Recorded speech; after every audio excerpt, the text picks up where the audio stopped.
أعوذ بالله السميع العليم من الشيطان الرجيم بسم الله الرحمن الرحيم والصلوات ربي والسلام على أشرف المرسلين سيدنا وحبيبنا محمد وعلى آله وأصحابه وسلم تسليما كثيرا أما بعد السلام عليكم ورحمة الله وبركاته. My dear brothers and sisters, we thank Allah the Almighty, the creator of the heaven and the earth. Inshallah, today we are going to continue our lessons of the Seerah of Muhammad sallallahu alaihi wasallam. Last time, our last video, we talked about part number 5 of Badr, inshallah, and we stopped right at the prisoner of the war. So, inshallah, today's we are going to start the lesson, inshallah, which would be part 6 of Badr. Inshallah, we might do another part before we conclude the Badr, inshallah, if the time permit us. Alhamdulillah. So we did mention that Prophet Sallallahu Alaihi Wasallam, after battling the Quraysh in Badr, and he was able to defeat them, and the Sahaba, they took 70 prisoners and killed 70 people out of this politism. So they literally was victorious. They were pretty much victorious in these battles. So what to do with this prisoner of the wars? We did mention that Abu Bakr, radiallahu anh, he had an opinion what to do with this prisoner of the war. And Umar, radiallahu anh, also had an opinion. But Abu Bakr's opinion, Prophet chose Abu Bakr's opinion because that was less harsh. And Abu Bakr's opinion was to not kill them, not to kill the prisoners, rather to make them ransom or pay the ransom for themselves. And Omar's opinion was that let us just kill all of them because they are our enemies. Let each tribe deal with its own prisoners. For example, he said, if there's someone from Banu Adi, Prophet, give me that person and I'll kill him. And give someone from Hashim to Ali, and Ali will kill that person. Give his own brother Akil to him, so Ali could kill his own brother, because Ali's brothers, Akil, he was one of the prisoners of the war as well. So, and Prophet chose the side of Abu Bakr, and then Allah revealed this ayah. Allah said in Surah Al-Anfal, Bismillahir Rahmanir Rahim, ما كان لنبي أن يكون له أسرى حتى يسخن في الأرض. Allah said, it doesn't befit or is not permissible for a prophet to keep a prisoner, as a weak person, as a weak, because at that time Prophet was really weak. He was not very powerful, because the number of Muslims were pretty much roughly around, in that battle, around 315 people. So Allah is telling Prophet, it's not permissible for Prophet to keep prisoners until he became more powerful. Because if you're so weak and you catch these people who are about to kill you, you catch them as a prisoner. So the best way is what Omar chose, is to kill them. There's some wisdom why Allah chose to kill this prisoner instead of just let them ransom themselves. Allah preferred that. Omar's ideas, that's what Allah preferred. There's three reasons. First and foremost is when you forgive someone out of weakness, more likely that forgiveness is not as strong as someone who forgives someone when they are very powerful. For example, Prophet ﷺ and the Sahaba were fighting the Quraysh. The number of the Quraysh were 1,000 people, and only Muslims were only 315. So literally speaking, the Quraysh were more stronger and more powerful than the Muslim. But Allah helped Muslims, to defeat Quraysh out of his own kindness. So Allah is telling Prophet, you're still weak. You still haven't, gathered many powers yet. You still have not established, powers in the land yet, because there are not many of you. But yet I give you, the victory over these people. So at this point, you're still not powerful enough to keep, to keep the prisoner or let them ransom themselves. You're still not powerful enough. So the best way to do is to get rid of them. That's the first thing. Because if you forgive them, that forgiveness, when someone forgive, for example, if someone do you wrong, and you cannot do nothing about that person, you can't, like for example, as a childhood, one of your friends is stronger than you and he beat you up, for example, and you said, well, I'll forgive him. Yeah, you forgive him out of weakness because you're so weak. That person could come back and beat you up again or fight you again.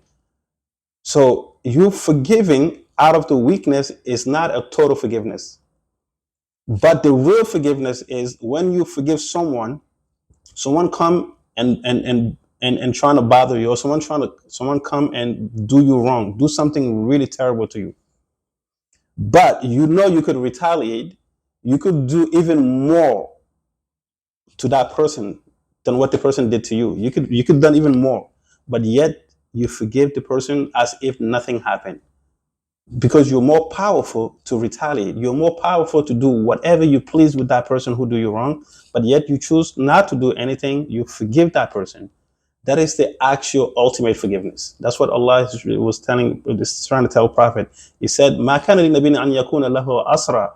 It doesn't befit a nabi, a prophet, after having a prisoner, like to trying to keep the prisoner. It doesn't befit a nabi to keep the prisoner or trying to release them until he became more established, until he became more powerful. That's the first thing. And secondly, why it is more beneficial when you're so weak not to let your prisoner go. Why? The second thing is, for every two people that you catch as a prisoner, if you release both of them, for every two prisoners, one would come back and fight you again. That's exactly what happened. Because those prisoners that Prophet ﷺ released, so they could ransom themselves, he released them. Some of them come back and fight Prophet in the Battle of Uhud. Some of them come back in Ahzab. We're going to talk about that, inshallah.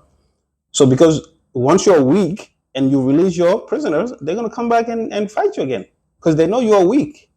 But if you release them and you're very strong, they will not dare to come back and fight you because they know you could kill them next time. You could overpower them. That's a second opinion and a second wisdom. And the third one is that Islam precedes everything. As a Muslim, we don't look at the tribalism. We don't look, me and this person, we come from the same tribe, we come from the same ethnic group, we come from the same country, or even we come from the same family. As long as you're a Muslim, you're brothers, period. Islam precedes everything. If your brothers happen to be a Muslim, alhamdulillah, that's double. It is your family, at the same time they're Muslim. But if someone is your family, they're not Muslim, your brother from different country is more close to you than your own family because simply they are Muslim. Simple as that. So that was some of the wisdom why Allah revealed the surah to Prophet ﷺ. So the next day, Prophet and Abu Bakr were sitting under the tree and he was crying, he was weeping. So Omar came and asked Prophet, he said, "Oh, Ya Rasulullah, why are you crying?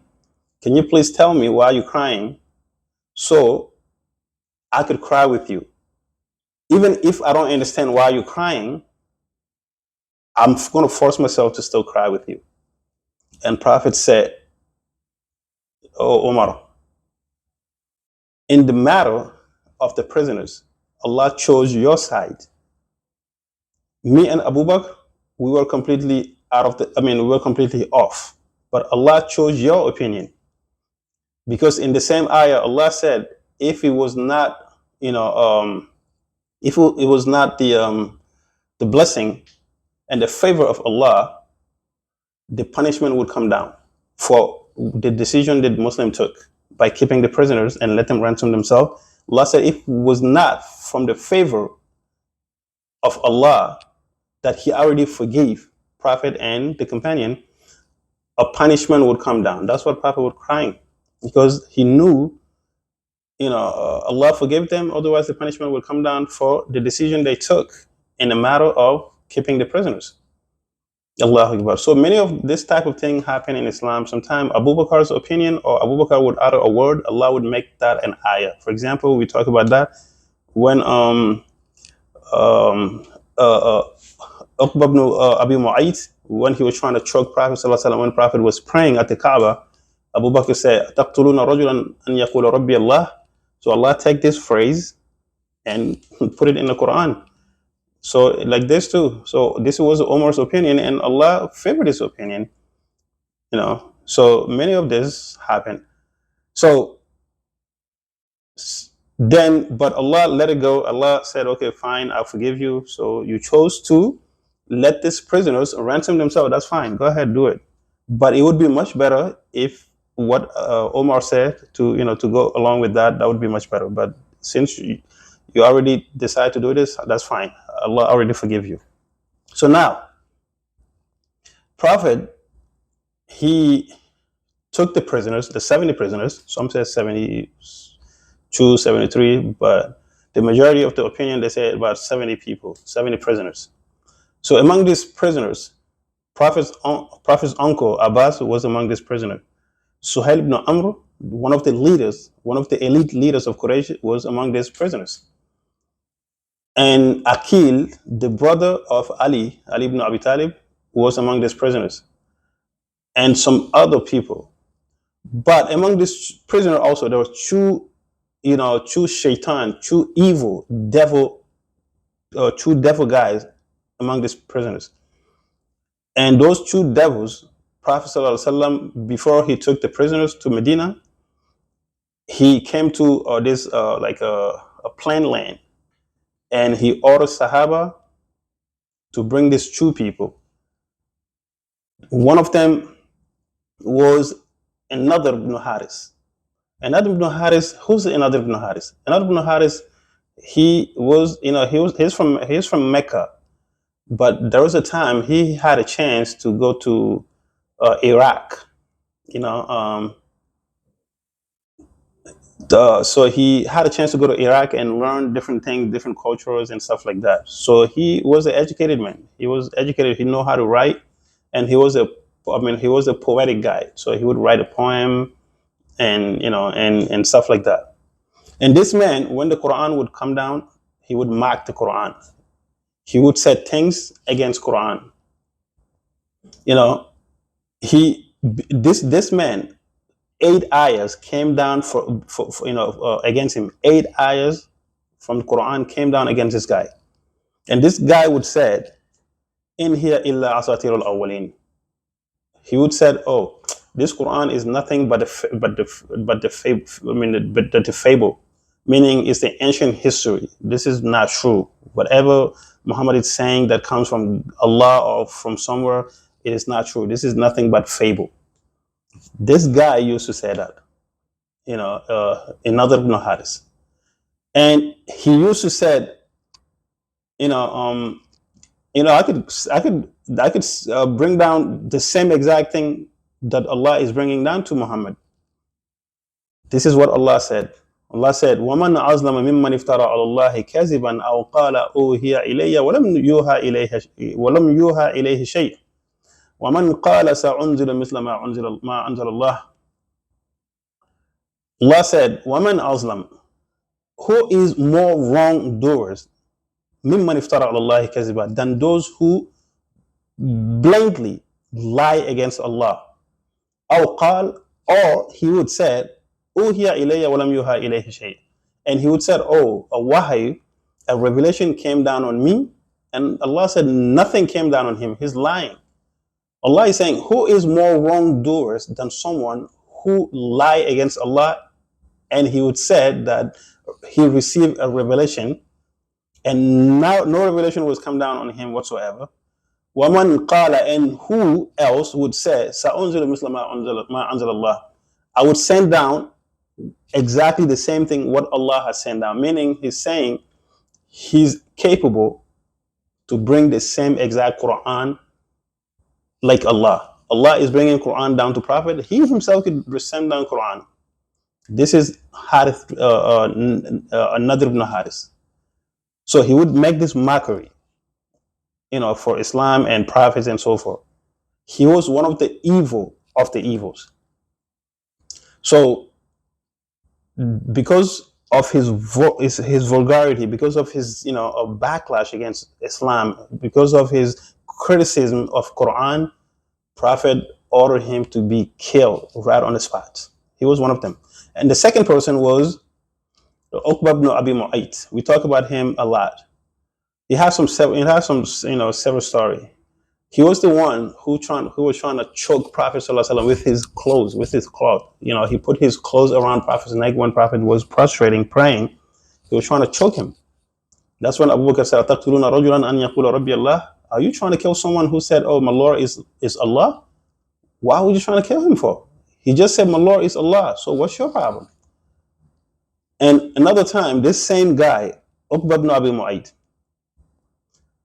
Abu Jahl asked people, Muhammad is right now, he's praying at the Kaaba, but who can take this carcass, the carcass of the camels, meaning the dirty stuff inside the animal. When you slaughter animals, the intestines, like those carcass, the dirty stuff that come out of the stomach of the camels. Abu Jahl said, who can pick up this carcass and throw on the back of Muhammad while he's praying and trying to humiliate him? So the man said, وَقَامَ أَشْقَاهُمْ. The worst among them, among this Quraysh, got up and said, you know what, I could take on the challenge. I'm willing to, I would definitely do this. He told Abu Jahl that I would take on this challenge.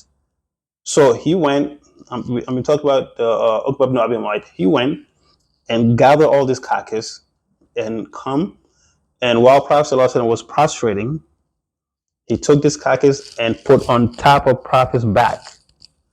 It was so heavy, Prophet couldn't even lift his, he couldn't lift his head up. So Ibn Mas'ud ran and called Fatima, the daughter of Prophet ﷺ. At that time, Fatima was very young.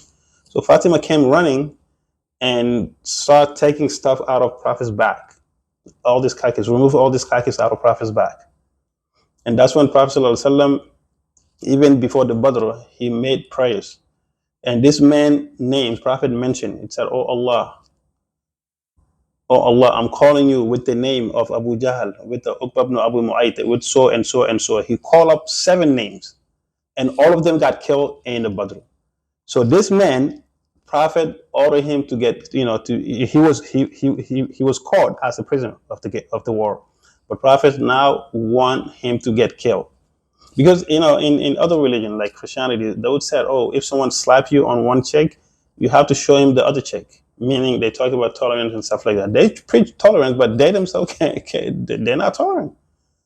In Islam is a practical religion. If someone does something heinous, sometimes some people do some heinous crime, they have to pay for their crime. That's the reality. That's the justice of Islam. Sometimes you forgive. Islam forgive. Islam asks us to forgive a lot. But in some cases, you have to show the justice so that way people who want to do something wrong, people who want to commit crime, they'll be afraid to commit the same crime because they know if they do it, there's a punishment await for them. That's what Prophet was trying to exercise. He took these true people, these true villain people, and execute them right in front of everyone. And in some other narration, he ordered Ali ibn Abi Talib to execute, especially this guy Uqba ibn Abi Mu'ayt. And these two people, Uqba ibn Abi Mu'ayt and another ibn Haris, the true villain people that they're about to be executed, they're the one who gathered together. They come together and went to Yasrib before Yasrib became Medina. So the name used to be Yasrib. So these two people went all the way to Yasrib. So they went to visit the Yahud, the Jewish. They said, we have someone in our land, in Mecca. He's saying he is the last prophet. Allah sent him. He received revelations. So there's a hell, there's a Jannah, and so forth. So we don't believe in him. But whatever he's saying that Allah revealed to him, we don't know. We never receive any books from Allah. But we know you guys have so many prophets. So you receive books. Can you tell us something? So that way we could combat, that way we could, defeat this man who called himself a prophet. Allahu Akbar. So this Yahud told this two men, they told him that this two men, Uqba ibn Abi Mu'ayt and Al-Nadr ibn Haris, the Yahud from Medina or from Yasrib, told them, okay, so if he said he's a prophet, there's a several way how to prove it. First and foremost, when you go, ask him about the story of Yusuf and his brothers. In another narrations, ask him who is Zulqarnain, the king that rules the east and the west of the earth, and ask him who are the youngsters, the young people who enter the cave. The youngsters, the little, young groups of people who run away from a king and enter caves. What is their story? And ask him what is the ruh, what is the soul, our soul, what is it? If he's able to answer two questions, like if he was able to answer to tell you who Zulkarnain is and who are the Ashabul Kahf, meaning the people of the cave, if he answered those questions with such and such, that means he's telling the truth.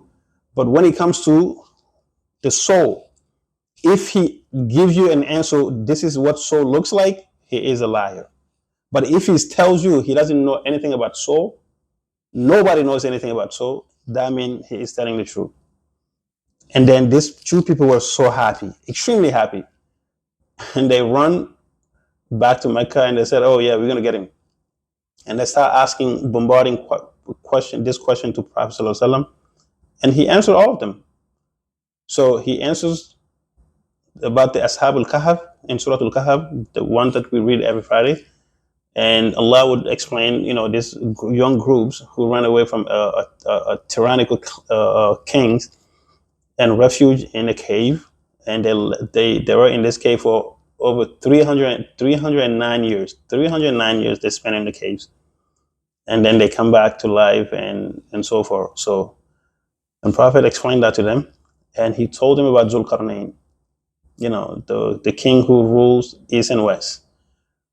And then in Surah Al-Isra, Allah said, وَيَسْأَلُونَكَ عَنِ الرُّوحِ. They're going to ask you about the soul. Tell them that the ruh, the soul, is the commandment. It's the commandment of Allah, meaning it follow the commandment of Allah, and nobody knows anything about soul except Allah. Tell them that. So Prophet told them all these answers, and they know he's telling the truth. They know he's a prophet, but they chose to ignore it, including the Yahud who gave them the answers. So these two people were like the really, really worst kind of Quraysh who trying to deny Prophet ﷺ from the prophethood. So he ordered them to be executed. So, and then Uqba ibn Abu Mu'ayt, when he was about to be killed, he started pleading. He went down on his knee and he's calling, who said, oh Muhammad, why are you trying to kill me? What have I done? Why are you trying to kill me? There are so many prisoners here. You spared their life. You're not killing them. Why me? And before Prophet said something, Ali ibn Abi Talib said, the reason you're going to get killed because of your animosity toward Islam, because of your animosity toward Prophet ﷺ. That's why your life is not going to be spared today. And he said, Uqba ibn Abi Mu'ayt said, he said, oh Prophet, if you kill me, who is going to take care of my kids? I have young kids. Who's going to take care of them? And Prophet replied, An-nar, the fire, the fire. And so the ulama, the scholars gave two interpretation of this. And they said, the first said, Prophet ﷺ mean, what he means by fire. When the guy said, who's going to take care of my kids? And Prophet said, fire. So what he meant by that, two interpretation. The first one, meaning you don't need to worry about your kids. The minute you get killed, you're gonna face Jahannam, meaning you go straight to fire. So you have nothing else to do with your kids. That's one interpretation. The second interpretation is the fact that you are so evil to Muslim and to Islam, you go straight to fire. If your kids that you want us to look after them, if you want us to, if you want us to, spare your life simply because you have young kids, if your kids follow your footsteps, the same fire you're going to, they're going to follow you directly to the fire if they follow your footsteps. So those were the two interpretations the scholars came out with when Prophet said fire, fire. So before Prophet ﷺ reached Medina with the remaining prisoners with him, he sent uh, he sent Zayd ibn Haris. He sent Zayd ibn Haris, you know, with his camel. Prophet's camel his name was Kaswa. The Prophet's camel, his name is Kaswa. There's so many incredible things about this animal. He was a very special animal. Inshallah, with some other time, we're going to talk about this animal specifically in terms of history. So, Prophet sent Zayd ibn Haris, to the Medina to inform people about the victory. So Zayd ibn Haris took Prophet's camel, Kaswa, and he rode on Kaswa and went all the way to Medina and started screaming, Allahu Akbar, Allahu Akbar. And then he started naming people. Abu Jahl got killed. And he said, Utbah ibn Rabi'a got killed. Shayba ibn Rabi'a got killed. And so forth and so forth. And Uqba ibn Abi Mu'ayt got killed. Another ibn Haris got killed. So he mentioned the big leaders of the Quraysh, they all got killed. And people were shocked. At that time, there were some people in Medina, not all Medina were Muslim. There were some people who were not Muslim, and they would worship idols. But Prophet did not force anyone to say, okay, from now on, all Medina has to be Muslim. No, Prophet, he preached Islam. So those who want to be Muslim, they come and they help Prophet with the fight. But those who were not Muslim yet, like Abdullah ibn Ubay ibn Salul, he was in Medina. He was not a Muslim at that time. So when they heard that Muslim, only these few people become they become victorious over 1,000 people in Mecca. They said, this man is crazy. He said, Zayd, not only Zayd is crazy, maybe he's delusional. Maybe they killed Muhammad in this battle. So the fact that they killed Muhammad, so this man became delusional. He became crazy. So he's taking, he's flipping the story by saying the Muslim became victorious because Muhammad was killed and he got confused, this and that. This cannot be true. That's what people were saying. They said, no, there's no way. How? No way. So when Zayd was, making this announcement, at that time, Uthman ibn Affan, radiallahu anh, he did not participate in Badr. Why?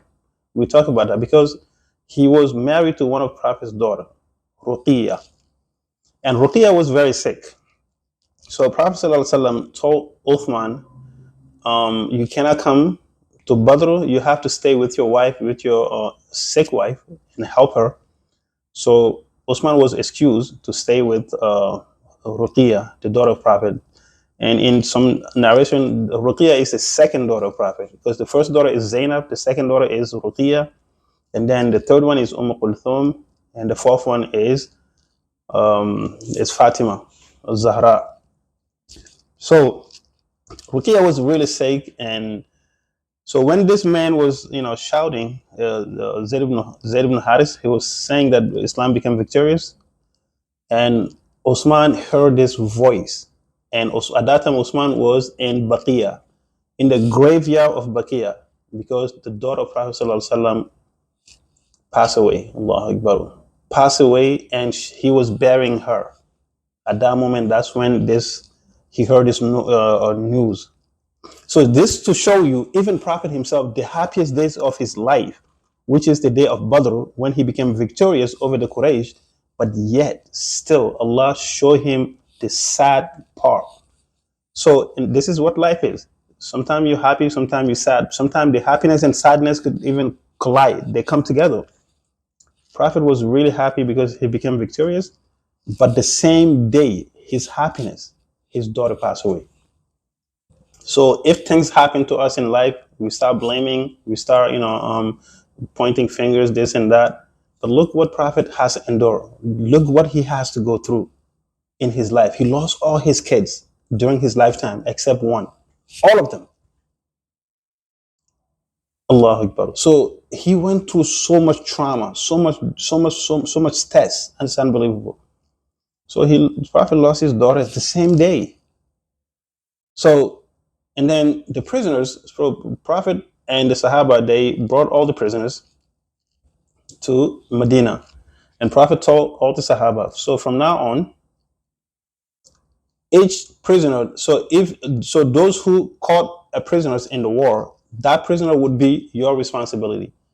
For every Sahaba that caught a prisoners in the war, that prisoner would be your responsibility. And I want you to take care of your prisoners.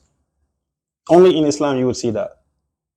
So the fact that Prophet told the Sahaba to take care of their own prisoners, so each Sahaba would take his own prisoner and help them. So some of them, if they didn't have a place for a prisoner to stay, they would stay at the Masjid Nabawi. And Prophet himself took the leader of the Quraysh, Suhail ibn Amr, to his own house. Allahu Akbar. A ruler. Have you ever seen a king or a ruler of a nation take a prisoner to his own home and feed them? Only in Islam. So Prophet ﷺ, when he made every Sahaba responsible for the prisoners, and one of the prisoners, who was the brother of Mus'ab ibn Umair. We talk about Mus'ab ibn Umair. He was the young man, maybe 15, 16 years old when he first became Muslim. And his mother was really rich. He always had a perfume, good clothing, and stuff like that.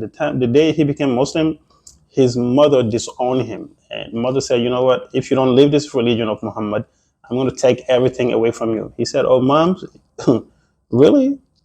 The mother said, I'll give you 3 days. He said, you don't have to wait for 3 days. He took everything that his mom bought him and returned everything to his mother. And he said, I'll take Muhammad and Allah and I'll leave you everything. So I don't need this. That Mus'ab ibn Umair, Prophet, he was the first ambassador Prophet sent to Medina to teach people about Islam. We talk about him, in our past video.